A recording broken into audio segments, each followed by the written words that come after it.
जितने लोग इस समय लाइव देख रहे हैं, पवित्र आत्मा आपकी जिंदगियों में आशीष देना चाहता है, लेकिन आशीष लेने के लिए हमें तैयार रहना है। जो परिवार चर्च में आते हैं और स्क्रीन पर जुड़े हुए हैं, लाइव में देख रहे हैं, पवित्र आत्मा उनके लिए अद्भुत करना चाहता है। अगर आज आप चाहते हैं कि परमेश्वर मेरे जीवन में काम करे, तो हम वचन की सेवकाई में जाएंगे। परमेश्वर आशीष दे। पवित्र आत्मा आज से आपके जीवनों में वचन की भरपूरी आपके जीवन में देगा। परमेश्वर ब्लेसिंग देगा, आपको शांति देगा।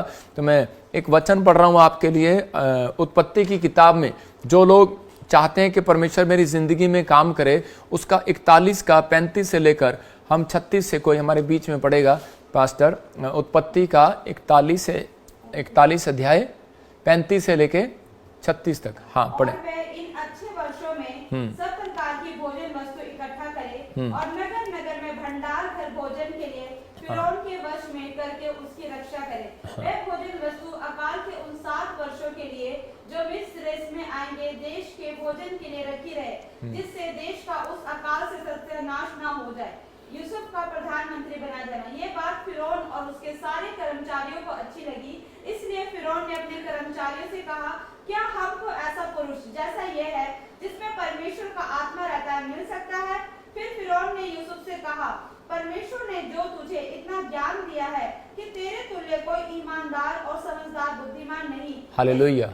आप सुन रहे हैं, देखो यहाँ पर लिखा कि बाइबल बताती कि यूसुफ को जो है, बहुत सारे लोग जो यूसुफ के बारे में गलत बोलते थे, यूसुफ के भाई उससे जलते थे और यूसुफ की बुराई करते थे, लेकिन यूसुफ अपने बात पर स्टैंड रहा और यूसुफ परमेश्वर के साथ भलाई के साथ कहता अपने जो उसने वादा परमेश्वर से किया था उस पर बना रहा और खराई से चलता रहा। और इसी समय परमेश्वर ने उसके जीवन में काम किया। एक दिन ऐसा हुआ कि वहां पर एक ड्रीम दिखाया फिरौन को परमेश्वर ने, और उसी समय वो ड्रीम के लिए उस जगह जगह से बहुत सारे तंत्र मंत्र करने वाले, विद्या करने, अलग अलग से पाठ पूजा करने वाले सबको बुलाया गया, लेकिन किसी ने भी उस स्वप्न का भेद उसको नहीं बताया।